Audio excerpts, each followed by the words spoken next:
بسم اللہ الرحمن الرحیم۔ السلام علیکم بختاور اسلامک ٹی وی کے معزز ناظرین، امید کرتی ہوں کہ اللہ پاک کے فضل و کرم سے آپ سب خیر و عافیت سے ہوں گے۔ آج کی اس ویڈیو میں آپ سے شیئر کروں گی سیدنا حضرت فاطمہ الزہرا رضی اللہ تعالیٰ عنہ کی پیدائش کا ایک خوبصورت واقعہ۔ سیدنا حضرت فاطمہ الزہرا عنہ کی گفتار اور رفتار اور صاف ظاہری باطنی رسول کریم صلی اللہ علیہ وآلہ وسلم سے بہت زیادہ ملتے جلتے تھے۔ ایک روایت میں یہ بھی آیا کہ اس شکل صورت میں حضرت فاطمہ رضی اللہ تعالیٰ عنہ اپنی والدہ حضرت خدیجہ اکبر رضی اللہ تعالیٰ عنہ سے بہت زیادہ مشابہت رکھتی تھیں۔ ام المومنین حضرت عائشہ صدیقہ رضی اللہ تعالیٰ عنہ کا قول ہے کہ میں نے طور طریقوں کی خوبی، اخلاق اور کردار کی پاکیزگی، نشست برخاست طرز زندگی اور گفتگو لب و لہجے میں نبی کریم صلی اللہ علیہ وآلہ وسلم کے مشابہ فاطمہ رضی اللہ تعالیٰ عنہ سے کسی کو زیادہ نہیں دیکھا۔ حضرت فاطمہ الزہرا عنہ خانہ داری کے کاموں کو انجام دہی کے لیے کبھی اپنے کسی رشتہ دار یا ہمسایہ کو اپنی مدد کے لیے نہیں بلاتی تھیں، نہ کام کی کثرت اور نہ کسی قسم کی محنت مشقت سے گھبراتی تھیں۔ ساری عمر شوہر کے سامنے حرف شکایت زبان پر نہ لائیں اور ان سے نہ کسی چیز کی فرمائش کی۔ کھانے کا یہ اصول تھا کہ چاہے خود فاقے سے ہوں، جب تک شوہر اور بچوں کو نہ کھلاتی خود ایک لقمہ بھی منہ میں نہ ڈالتی۔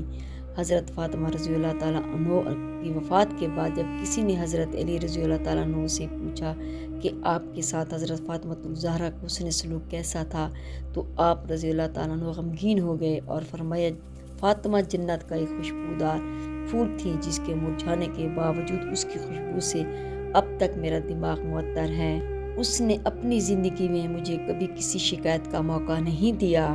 حضرت عائشہ رضی اللہ تعالیٰ عنہ فرماتی ہیں کہ ایک دن میں دیکھ رہی تھی کہ نبی کریم صلی اللہ علیہ وسلم حضرت فاطمہ رضی اللہ تعالیٰ عنہ کے بوسے لے رہے تھے۔ میں نے کہا، یا رسول اللہ صلی اللہ علیہ وآلہ وسلم، میں دیکھ رہی ہوں کہ آپ وہ کام انجام دے رہے ہیں جو اس سے پہلے انجام نہیں دیا۔ تو آپ صلی اللہ علیہ وسلم نے مجھ سے فرمایا، اے حمیرہ، جس رات مجھے آسمان پر لے جایا گیا اور بہشت میں داخل کیا گیا تو میں بہشتی درختوں میں سے ایک درخت کے پاس جا کر رک گیا، اور اس سے بہتر اور پھولوں سے لدا ہوا درخت میں نے جنت میں نہیں دیکھا تھا۔ میں نے اس کے پھلوں میں سے ایک پھل کھایا جو میری پشت میں بطور نطفہ قرار پایا۔ جب میں زمین پر آیا اور حضرت خدیجہ رضی اللہ تعالیٰ عنہ کو یہ امانت سونپ دی تو حضرت فاطمہ رضی اللہ تعالیٰ عنہ سے حاملہ ہو گئیں۔ بس مجھے جب بھی جنت کی خوشبو کا اشتواق ہوتا ہے تو میں فاطمہ کی خوشبو سینگھ لیتا ہوں۔ اے حمیرہ، بے شک فاطمہ رضی اللہ تعالیٰ عنہ انسانی خواتین کی طرح نہیں ہیں، وہ ان کی طرح مریض بھی نہیں ہوتی۔ ایک روایت میں نبی کریم صلی اللہ علیہ وسلم نقل کرتے ہیں کہ آپ صلی اللہ علیہ وآلہ وسلم نے فرمایا ہے، بے شک میری بیٹی فاطمہ حور ہے، کیونکہ نہ اسے حیض لاحق ہوتا ہے اور نہ نجاست۔ امام جعفر صادق رضی اللہ تعالیٰ سے پوچھا گیا کہ فاطمہ الزہرا عنہ کی ولادت کس طرح ہوئی؟ فرمایا، جب نبی کریم صلی اللہ علیہ وسلم نے حضرت بی بی خدیجہ رضی اللہ عنہ کے ساتھ شادی کی تو مکہ کی خواتین نے ان سے دوری اختیار کر لی اور ان سے ملنے نہ جاتی اور انہیں سلام تک نہیں کرتی اور کسی عورت کو بھی جناب خدیجہ رضی اللہ تعالیٰ عنہ کے دیدار کے لیے نہ جانے دیتی۔ اس وجہ سے جناب خدیجہ رضی اللہ تعالیٰ عنہ کو احساس تنہائی ہونے لگا اور اس پریشانی کی وجہ سے وہ بے تاب اور غمگین ہو جاتی۔ جب فاطمہ رضی اللہ تعالیٰ عنہ سے حاملہ ہوئی تو فاطمہ رضی اللہ تعالیٰ عنہ سے شکم میں رہتے ہوئے کلام کیا کرتی اور انہیں صبر کی تلقین کرتی۔ ایک دن نبی کریم صلی اللہ علیہ وسلم گھر میں داخل ہوئے تو دیکھا کہ حضرت خدیجہ رضی اللہ تعالیٰ عنہ کسی سے باتیں کر رہی ہیں، جبکہ اس وقت حضرت خدیجہ رضی اللہ تعالیٰ عنہ گھر میں تنہا تھیں، یعنی کہ ان کے علاوہ گھر میں کوئی اور انسان موجود نہیں تھا۔ نبی کریم صلی اللہ علیہ وسلم نے ان سے پوچھا، اے خدیجہ رضی اللہ تعالیٰ عنہ، کس سے باتیں کر رہی ہو؟ تو حضرت خدیجہ رضی اللہ تعالیٰ عنہ بولی، یہ جو میرے رحم میں ہے مجھ سے باتیں کرتا ہے اور مجھ سے مانوس ہے۔ فرمایا، اے خدیجہ رضی اللہ تعالیٰ عنہ، جبرائیل علیہ السلام نے مجھے خبر دی ہے کہ تمہارے رحم میں بیٹی ہے اور بے شک وہ ایک طاہرہ اور بابرکت نسل ہوگی اور خدا عنقریب اس سے میری نسل چلائے گا۔ خدیجہ رضی اللہ تعالیٰ عنہ اسی حال میں تھی کہ ولادت فاطمہ رضی اللہ تعالیٰ عنہ کا وقت آ پہنچا۔ حضرت خدیجہ رضی اللہ تعالیٰ عنہ نے نبی ہاشم اور قریش کی خواتینوں کو بلا بھیجا تاکہ وہ اس کام میں جس میں عورتیں ایک دوسرے کی مددگار ہوتی ہیں ان کی مدد کریں۔ انہوں نے حضرت خدیجہ رضی اللہ تعالیٰ عنہ کے پیغام بھیجا، آپ نے ہماری بات پر کان نہ دھرے اور ہماری بات کو انسنا کر دیا اور یتیم ابو طالب کے ساتھ شادی رچا لی جو کہ فقیر تھا اور جس کے پاس کوئی مال نہ تھا، سو اب ہم نہیں آئیں گی اور تیرے کسی کام میں مدد نہیں کریں گی۔ حضرت خدیجہ رضی اللہ تعالیٰ عنہ اس وجہ سے غمگین ہوگی۔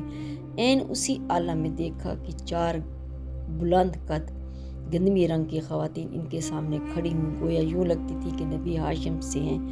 جب حضرت خدیجہ رضی اللہ تعالیٰ عنہ نے دیکھا تو خوف محسوس کیا۔ ان میں سے ایک خاتون بولی، پریشان نہ ہو اے خدیجہ رضی اللہ تعالیٰ عنہ، ہمیں تیرے خدا نے تیری جانب بھیجا ہے، ہم تیری بہنیں ہیں۔ میں سارہ علیہ السلام ہوں، یہ آسیہ بنت مزاحم علیہ السلام ہے جو جنت میں تیری سہیلی ہوگی، یہ مریم بنت عمران علیہ السلام ہے اور یہ کلثوم گور موسیٰ علیہ السلام ہے۔ خدا نے ہمیں تیری جانب بھیجا ہے تاکہ خاتون کو اس مرحلے میں دوسری خواتین کی جس مدد کی ضرورت پڑتی ہے وہ ہم انجام دیں۔ پس ان میں سے ایک دایاں بیٹھ گئی، دوسری بائیں جانب کھڑی ہو گئی اور چوتھی پشت پر فاطمہ الزہرا عنہ طاہرہ متولد ہوئیں۔ ایک مرتبہ حضرت عثمان غنی رضی اللہ تعالیٰ عنہ نے نبی کریم صلی اللہ علیہ وسلم اور صحابہ اکرام کو کھانے کی دعوت پر بلایا۔ آپ صلی اللہ علیہ وسلم جب حضرت عثمان غنی رضی اللہ تعالیٰ عنہ کے گھر کی طرف تشریف لے جا رہے تھے، حضرت عثمان غنی ایک خاص مہویت میں ادباً ساتھ آپ صلی اللہ علیہ وسلم کے قدم گن رہے تھے تو آپ صلی اللہ علیہ وسلم نے پوچھا، عثمان میرے قدموں کی گنتی کیوں کر رہے ہو؟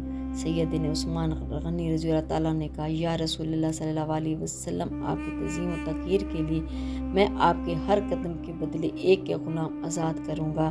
دعوت کے بعد تمام صحابہ اپنے اپنے گھروں کو چلے گئے۔ شیر خدا علی مرتضیٰ بھی اپنے گھر تشریف لے آئے۔ آپ ممغون دکھائی دے رہے تھے۔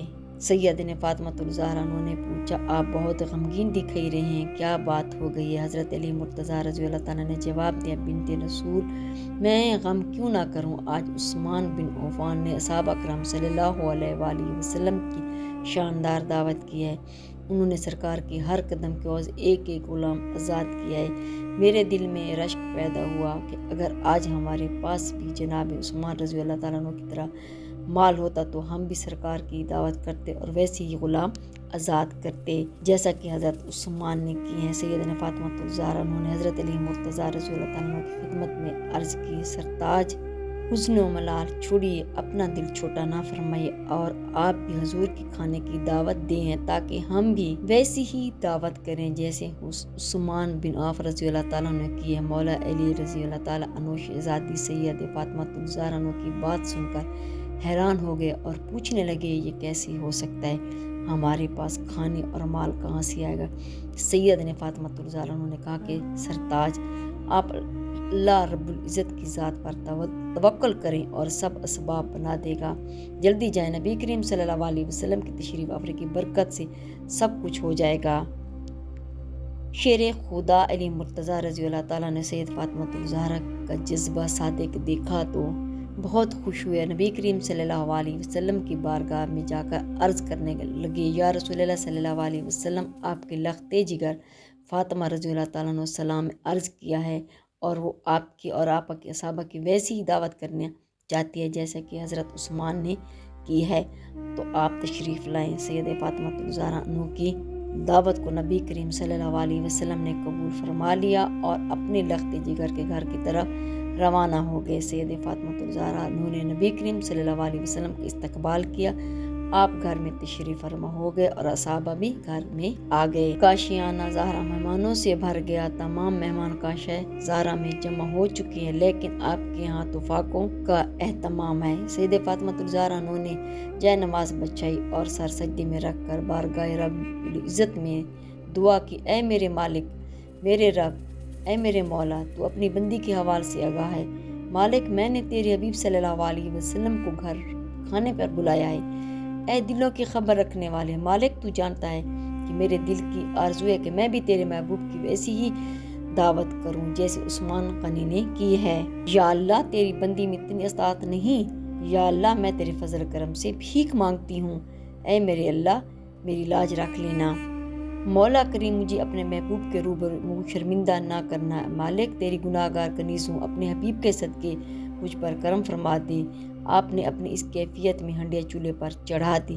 حضرت فاطمہ رضی اللہ تعالیٰ عنہ کی آنکھوں سے آنسو جاری ہو گئے اور اللہ تعالیٰ کے ہاں آپ کی دعا قبول ہو گئی اور اللہ تعالیٰ نے اپنی قدرت کاملہ سے جنت کے کھانوں سے ہنڈیا کو بھر دیا۔ سید فاطمۃ الزہرا عنہ سامان تمام لے کر نبی کریم صلی اللہ علیہ وسلم کی بارگاہ میں حاضر ہو گئیں تو نبی کریم صلی اللہ علیہ وآلہ وسلم نے اپنے صحابہ کے ساتھ کھانا تناظم فرمایا۔